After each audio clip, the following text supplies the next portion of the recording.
एक वक्त था जब दुनिया के जंगलों में एक भयानक शिकारी घूमता था। पावरफुल जॉ, इंटेलिजेंट माइंड और लॉयल्टी जिसकी मिसाल थी। गेम ऑफ थ्रोन्स के डायर वॉल्स सिर्फ कहानी ही नहीं, उनकी जड़ रियल दुनिया में भी थी। आज हम बात करेंगे गेम ऑफ थ्रोन्स के डायर वॉल्स की, जो 12,500 साल पहले एक्सटिंक्ट हो गए। लेकिन आज साइंस के कारनामे से साइंस के पास एक ऐसी नई तलवार है जिसकी वजह से ये अजूबा फिर से इस दुनिया में आया है। ये तलवार कौन सी है? तो बात करेंगे आज CRISPR-Cas9 की, जेनेटिकली मॉडिफाइड एनिमल्स की और जेनेटिक इंजीनियरिंग की। तो चलिए शुरू करते हैं। It's really like fantasy meets reality. Direwolves in Game of Thrones were based on a real extinct species, but they weren't magic creatures. They were apex predators, bigger and more muscular than modern grey wolves.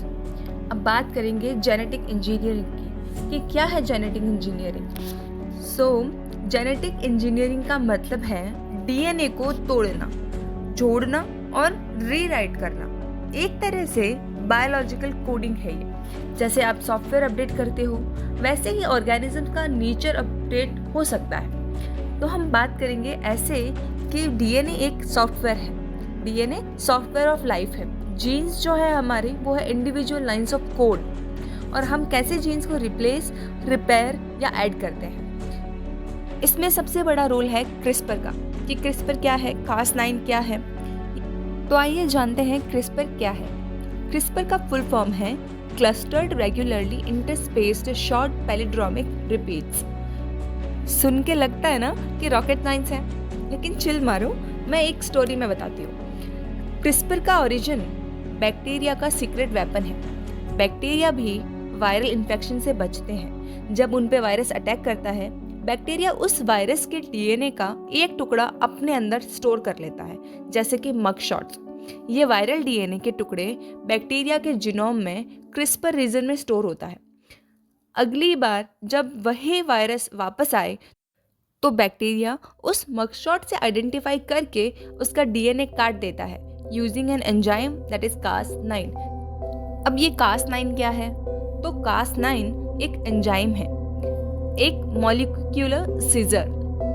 ये CRISPR के guide RNA, जिसके हम जीआरएनए भी कहते हैं, की help से specific जगह पे डीएनए को काट देता है। सोचो, डीएनए एक लॉन्ग सेंटेंस है।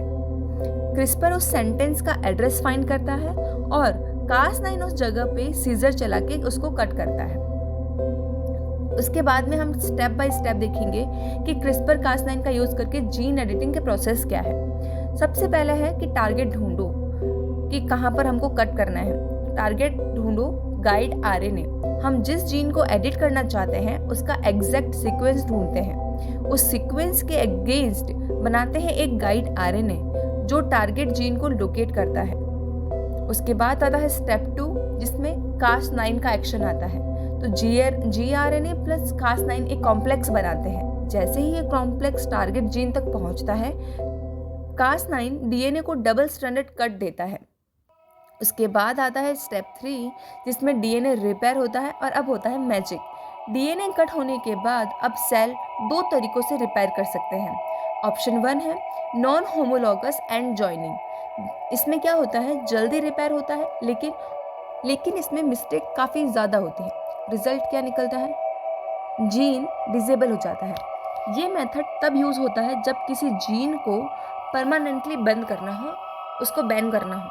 For example, cancer causing gene. Cancer के ट्रीटमेंट में भी ये यूज़ होता है। ऑप्शन 2 है homology directed repair, HDR, homology directed repair.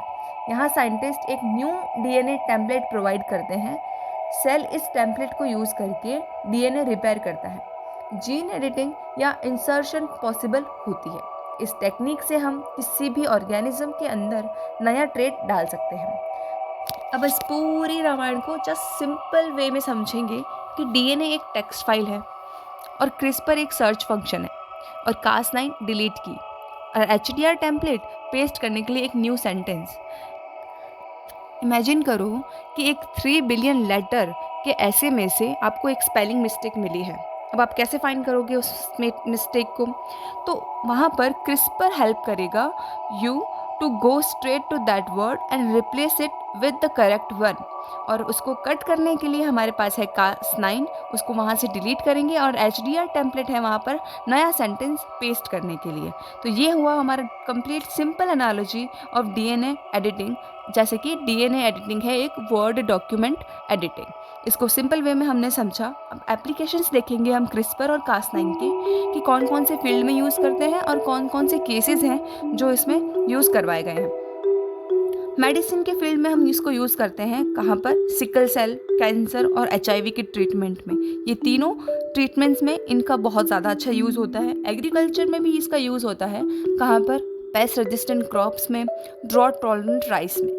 उसके बाद है बायोटेक फील्ड में डिज़ाइनर ऑर्गेनिजम्स, जैसे कि ग्लोइंग फिश हमने बनाई एग्जाम्पल के तौर पे बताए तो। डी एक्सटिंक्शन ये हमारा बिल्कुल नया एग्जाम्पल है। Bring back extinct species like direwolves. अब हम बात करेंगे इसके रिस्क और एथिक्स की कि क्या हमें ये करना चाहिए या नहीं, शुड वी डू इट और नॉट। साइंस कुछ भी कर सकता है, लेकिन क्या हर चीज़ जो पॉसिबल है वो सही भी होती है? जैसे कि ecological disruption, designer animals, designer babies, what if dire wolves become invasive species. Dire wolf सिर्फ शुरुआत है। साइंटिस्ट बात कर रहे हैं woolly mammoth, dodo, even sabre tooth tiger को वापस लाने की। जॉर्ज चर्च मैमथ प्रोजेक्ट चल रहा है। सिंथेटिक बायोलॉजी एंड क्लोनिंग चल रही है। Will the future zoo be part of museum और a part of sci-fi world? बात करना कमेंट सेक्शन में और बताना ज़रूर। अब हम बात करेंगे नॉट मेंबर्स की कि डायरवॉल्व्स वंस रूल्ड द फॉरेस्ट, अब साइंस चाहता है उन्हें वापस लाना, लेकिन क्या हम तैयार हैं उनकी दुनिया में वापस जाने के लिए?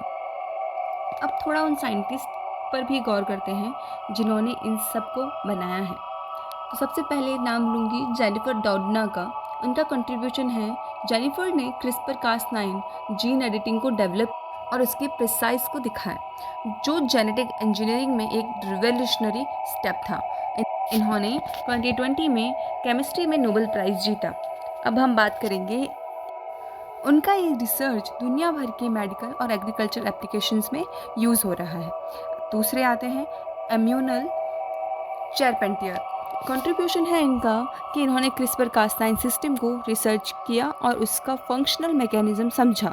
उन्होंने दोदना के साथ मिलके काफ़ी इंपॉर्टेंट ब्रेकआउट और ब्रेक थ्रूज भी दिए। इन्होंने भी जेनिफर के साथ 2020 में नोबेल प्राइज़ इन केमिस्ट्री जीता था।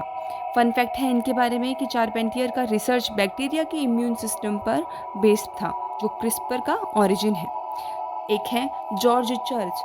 इनका कंट्रीब्यूशन ये है कि जॉर्ज चर्च के नाम जेनेटिक इंजीनियरिंग, सिंथेटिक बायोलॉजी और ह्यूमन जीनोम एडिटिंग के लिए जाना जाता है। उन्होंने क्रिस्पर को इम्प्रूव किया, जिससे जीन एडिटिंग का स्कोप और भी बढ़ा। इनके बारे में एक फैक्ट है कि इन्होंने डी एक्सटिंक्शन के प्रोजेक्ट में भी काफ़ी काम किया और डायरवॉल्व्स के जेनेटिक सीक्वेंस को रिवाइव करने की पॉसिबिलिटीज़ पर काम कर रहे हैं। अब हम बात करेंगे क्रेग वेंटर की। इनका कंट्रीब्यूशन है कि इन्होंने ह्यूमन जीनोम सीक्वेंसिंग का मेजर प्रोजेक्ट लीड किया।